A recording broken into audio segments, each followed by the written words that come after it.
अस्सलामुअलैकुम बिस्मिल्लाहिर्रहमानिर्रहीम। कैसे हैं आप जी। आज वीडियो थोड़ी मुख्तलिफ होने वाली है। जैसे कि आपको पता है कि यूएसए और यूक्रेन के बीच में अभी जिस तरीके से डोनाल्ड ट्रम्प और ज़ेलेंस्की के बीच में ज़रा सी पेचीदगियाँ हुई, ज़रा सी गर्म बातें हुई। तो बेसिकली जो गर्म बातें हुई, आप सबको पता है कि ज़ेलेंस्की जो है उन्होंने डोनाल्ड ट्रम्प के ख़िलाफ़ ये बोल दिया था कि मतलब हमने हमारे लिए कुछ किया नहीं है, अपने सिंपल। जबकि यूएसए, आपको पता है यूएसए ने यूक्रेन के लिए बहुत कुछ किया है। $350 बिलियन की उन्होंने एड दी है। हालांकि यूक्रेन जो है नेटो में भी नहीं है, और यूके हो गया और दूसरी यूरोपियन कंट्रीज हो गई, जितनी सपोर्ट नहीं करती है, मतलब फाइनेंशियल तौर पे आर्म और वेपन के थ्रू, जितनी अमेरिका ने की है। तो इस तरीके से मतलब एक तरह से ज़ेलेंस्की वहाँ पे एक तरह से शुक्रिया नहीं अदा कर पाए। तो उनके जो यूएसए के जो डिप्टी प्राइम मिनिस्टर थे, जेडी वेंस, उन्होंने भी उसको बोला कि भाई आपने एक दफ़ा भी अमेरिका का थैंक यू नहीं किया। तो उस पर आगे डोनाल्ड ट्रम्प ने आगे क्या बोला उनको कि आपके पास अब कार्ड नहीं है खेलने के लिए, ठीक है। और इवन के डोनाल्ड ट्रम्प ने इनको यही बोल दी कि ज़ेलेंस्की अब डिक्टेटर है, क्योंकि ज़ेलेंस्की का टेन्योर ओवर हो गया है यूक्रेन में। अब मतलब ये है कि सिंपल, अब उनको इलेक्शन करवाएं, अब जो पार्टी जीतेगी तो फिर वही न्यू होगी, प्रेजेंट बनेगी। तो सिंपल इस लड़ाई के पीछे मुद्दा ये है कि आ रहा है कि टीवी में मैंने यहाँ तक देखा है, मीडिया में देखा है, वो ये है कि एक यूक्रेन में एक जो है ना काफ़ी जगहों पे मिनरल की जो है, मैं आपको मैप से बताता हूँ। ये जो एरिया है ये यूक्रेन है, ठीक है। ये यूक्रेन का ये हिस्सा एरिया ना, लुहांस्क, डोनेट्स्क, मारिउपोल, यहाँ पे है मिनरल की कानें। तो अमेरिका ये कह रहा है कि आपने ये जो जगह ना, आप हमसे साइन कर लें मिनरल डील, हम यहाँ से मिनरल निकालेंगे, ठीक है। वो मिनरल ज़्यादा किस में काम आते हैं? इलेक्ट्रॉनिक डिवाइसों में काम आते हैं। क्योंकि अमेरिका कह रहा है हमने आपको इतना दिया है, मतलब 350 बिलियन डॉलर, ठीक है। अमेरिका का वैसे जो डिफेंस बजट होता है तकरीबन 800 साढ़े 800 बिलियन डॉलर के करीब होता है, ठीक है। तो हमने $350 बिलियन दिए, उसके बदले आपने हमें कुछ नहीं दिया। और यूक्रेन क्या दे सकता है, क्योंकि उस पर खुद हमला कर रहा है। आप ये देखें ना, मैप के हवाले से, ये है रशिया, ठीक है, सिंपल। ये मॉस्को आ गया, और ये रशिया की, और यूक्रेन की जो कैपिटल है वो कीव है। तो वो ये कह रहा है कि आपने हमें कुछ नहीं दिया, तो आप ये हमसे डील साइन करें। और इसमें डोनाल्ड ट्रम्प ने ये भी कहा कि ये डील साइन करने के साथ साथ हम ये जो रशिया और यूक्रेन की जो जंग है उसको हम रुकवा भी देंगे, मतलब एक तरह से पीस डील है ये।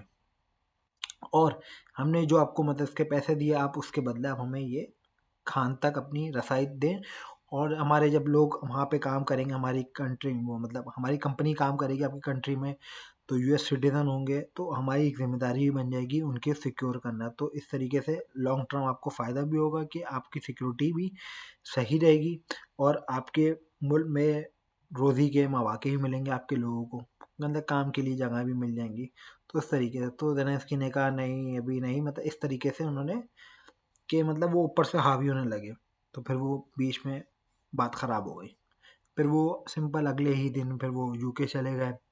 यूके में उन्होंने जो है वहाँ पे कियर स्टार्मर जो हैं यूके के प्रेसिडेंट, और फ्रांस के जो प्रेसिडेंट एमैनुअल मैक्रोन, इनसे मिल के, और तमाम यूरोपीय यूनियन की प्रेसिडेंट, इन सब ने मिल के बैठ के यूक्रेन को काफ़ी मदद की, आर्म में भी आर्म दिए, एमिनेशन दी, और पैसे के थ्रू। पर यूरोप जो है यूक्रेन को सपोर्ट कर रहा है, पर उससे कुछ नहीं हो सकता। मतलब कहना उससे यूक्रेन की मतलब ये है कि कोई सपोर्ट नहीं हो सकती, क्योंकि सबसे ज़्यादा जो पैसे देता है नेटो में, और अभी तक जो सबसे ज़्यादा दिए वो यूएसए ने दिए। ये जितने भी अगर आप देख रहे हैं ना, France, Italy, Germany, Spain, Austria, Poland, जितनी भी कंट्री हैं, इनकी जो मदद करते हैं यूक्रेन की, और जो अमेरिका करता है, उसके आगे, अमेरिका के आगे ये लोग कुछ भी नहीं है। मतलब इतना से ये लोग नहीं पूरा करते। ये just 2 billion, 3 billion, 4 billion, 8 billion, इतने इतने इतने देते हैं इकॉनमी में। सॉरी, यूक्रेन की हेल्प कर सकते हैं। इससे ज़्यादा अमेरिका ज़्यादा, क्योंकि अमेरिका तो आपको पता है इकॉनमी उनकी बड़ी काफ़ी, वो फिर वो उस हिसाब से देते हैं। और ये भी सुनने में आ रहा है कि यूक्रेन, वो फ्रांस, आयरलैंड और सॉरी ये यूके, ये सब चाहते हैं कि हम यूक्रेन को सारा हम एनिमेशन, असला वगैरह सब दें, इधर से बफर स्टेट बन जाए, क्योंकि रशिया हमेशा एक्सपेंड होगा, रशिया अपने आप को बड़ा करेगा। जैसे पहले था, एक वक्त था यूएसएसआर जिसे हम कहते थे रशिया को, तो रशिया चाहेगा हम यूक्रेन को ख़त्म करें, यूक्रेन से हम पोलैंड में दाखिल हो, पोलैंड से जर्मनी, जर्मनी से फ्रांस, पूरे यूरोप पे कब्जा करेगा। अब वो फ्रांस, जर्मनी, यूके ये कह रहे हैं कि अब हम आपकी मदद करेंगे, हम आपको असला देंगे, हम आपको एनिमेशन देंगे, हम आपको ट्रेनिंग देंगे, हम आपको फाइटर जो ईच एंड एवरीथिंग जो जंग में इस्तेमाल होती है वो सब चीज़ें देंगे, पर आप लड़ें। मतलब एक तरह से बफर स्टेट बना दी यूक्रेन को, आप लड़ें, हम आपको हर चीज़ प्रोवाइड करेंगे। क्योंकि उनको पता है कि अगर ये यूक्रेन एक दफ़ा बैठ गया, हार गया, तो जो यूएसएसआर है, मतलब अभी करंटली जो जिसे रशिया कहते हैं, वो इजीली पूरे यूरोप में एंटर हो जाएगा। तो अब यूरोप की बाकी जो छोटी छोटी स्टेट्स हैं वो तो सिंपल,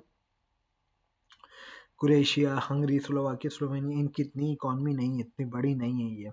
और वैसे भी हंगरी के जो प्राइम मिनिस्टर हैं वो तो हमेशा यूक्रेन के खिलाफ ही रहते हैं, हालांकि यूरोपियन यूनियन में है हंगरी, जो हंगरी कैपिटल है बुडापेस्ट, जो उनके जो प्राइम मिनिस्टर हमेशा वो यूक्रेन के खिलाफ रहते हैं। अभी जो समिट हुआ उसमें जो यूरोपियन यूनियन की जो सदर हैं उर्सुला, उन्होंने ये कहा कि आप खामोश बैठिए, अब आप कुछ यूक्रेन के खिलाफ नहीं बोलेंगे। मतलब सिंपल उन्होंने ये स्टेटमेंट दिया कि अब हम जो दे रहे हैं आप उसमें आगे छूछाया नहीं करेंगे, सिंपल।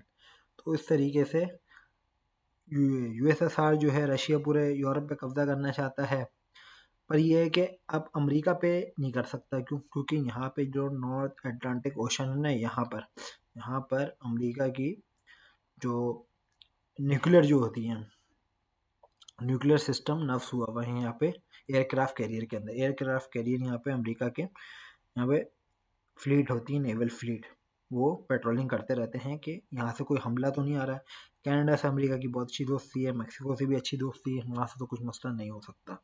मेन चीज़ है यूरोप मतलब पूरी, अगर हम नेटो कंट्रियाँ भी देख रहे हैं ना, नेटो कंट्रियाँ बेल्जियम, कनाडा, डेनमार्क, ये सब देखें डेट वाइज आए हुए पूरा यहाँ पे, ये डेट वाइज आए हुए ना, ये मतलब ये सारे कंट्री में मिलाए ना, तब भी मतलब ये यूएस का मुकाबला मतलब नहीं कर सकती उसके यूक्रेन की हेल्प में, जिस तरीके से अमेरिका ने हेल्प की है। अभी देखा है कि लास्ट ईयर ही मतलब सबसे ज़्यादा अभी जो हुआ वो पोलैंड ने किया है, क्योंकि अगर यूक्रेन बैठता है तो अगला टारगेट पोलैंड ही होगा। ये खुद डॉक्यूमेंट्री में बाकायदा बताया गया है कि अगर यूक्रेन बैठता है तो अगला पुतिन का टारगेट होगा पोलैंड। तो इस तरीके से मतलब ये है कि ज़ेलेंस्की को सब दे रहे हैं, ज़ेलेंस्की को सब, कि आप लड़ें, हम आपको हर चीज़ देंगे, मतलब अपने मुल्क नहीं लड़वाएंगे, अपने मुल्क से नहीं लड़ेंगे, आप उसको देंगे, तो बफर स्टेट बना के रशिया के खिलाफ लड़वाएंगे। तो इस तरीके से ये आजकल चल रहा है। अब देखते हैं आगे क्या होता है। बेसिकली अभी तो इनकी डील हुई है, मैं आपको डील की पिक्चर्स दिखाता हूँ, जिसमें ये देखें, ये सारी इनमें ये सारी यूरोपीय यूनियन के जितने भी मुल्क हैं वो सारे इसमें शामिल हैं। आप देख सकते हैं इसमें ये यूरोपियन यूनियन की सदर हैं, ये फ्रांस के प्रेसिडेंट हैं एम्मानुएल मैक्रोन, यूके के ज़ेलेंस्की खड़े हुए हैं, ये सारे ये नीदरलैंड के हैं, और ये स्पेन के हैं, स्वीडन के हैं, जर्मनी के रॉल्फ हैं, और ये इटली की हैं जॉर्जिया मेलोनी, और ये जस्टिन ट्रूडो, ये सब वगैरह खड़े हुए हैं। तो इस तरीके से मतलब इन्होंने देखें यहाँ पे लिखा हुआ है, सारी चीज़ें इन्होंने ली हुई हैं, लिखी हुई हैं। तो इस तरीके से उन्होंने यूरोपियन जितने भी लीडर थे उन्होंने एक पूरा अपने आप को एक जगह मुत्तहिद करके यूक्रेन की मदद करेंगे। पर इन सब की मदद से कुछ नहीं हो सकता जब तक आप जो है क्या नहीं कर सकते, अमेरिका की साथ ना दें, अमेरिका की हेल्प ना दें। क्योंकि अमेरिका की जिस तरीके से आप देख सकते हैं कि इकॉनमी है ना, उसके लिए मतलब ये एड देना कोई मसला नहीं है। और अमेरिका अब चाह रहा है कि यूक्रेन से, सॉरी नेटो से वो बाहर आ जाए। अगर वो नेटो से बाहर आ गया तो जितनी भी ये पुर्तगाल, बेल्जियम और जो मोल्डोवा में जितनी भी अमेरिका की जो फोर्सेस है हेल्प के लिए जो है कंट्री को सेव करने के लिए, सब फ़ौरन बाहर आ जाएंगी। फ़ौरन मतलब ये कि अमेरिका वापस चली जाएंगी। तो इस तरीके से यूरोप को और सिक्योरिटी का ख़तरा है। बेसिकली यूरोप को सिक्योरिटी का ख़तरा है इससे, रशिया से, और यूक्रेन उससे लड़ रहा है, और सब उसको दे रहे हैं पैसा और एनिमेशन ताकि वो लड़ता रहे, हमारे मुल्क सेफ रहे। तो आजकल ये चल रहा है सिंपल। तो मेरा जहाँ तक लगता है कि यूएस के बगैर मुश्किल है, यूरोप को लड़ना। यूएस के साथ हमेशा चाहिए इनको अभी। तो सिंपल ये थी, मैंने आपको थोड़ा सा बता दूं इन्फॉर्मेटिव वीडियो। Thank you.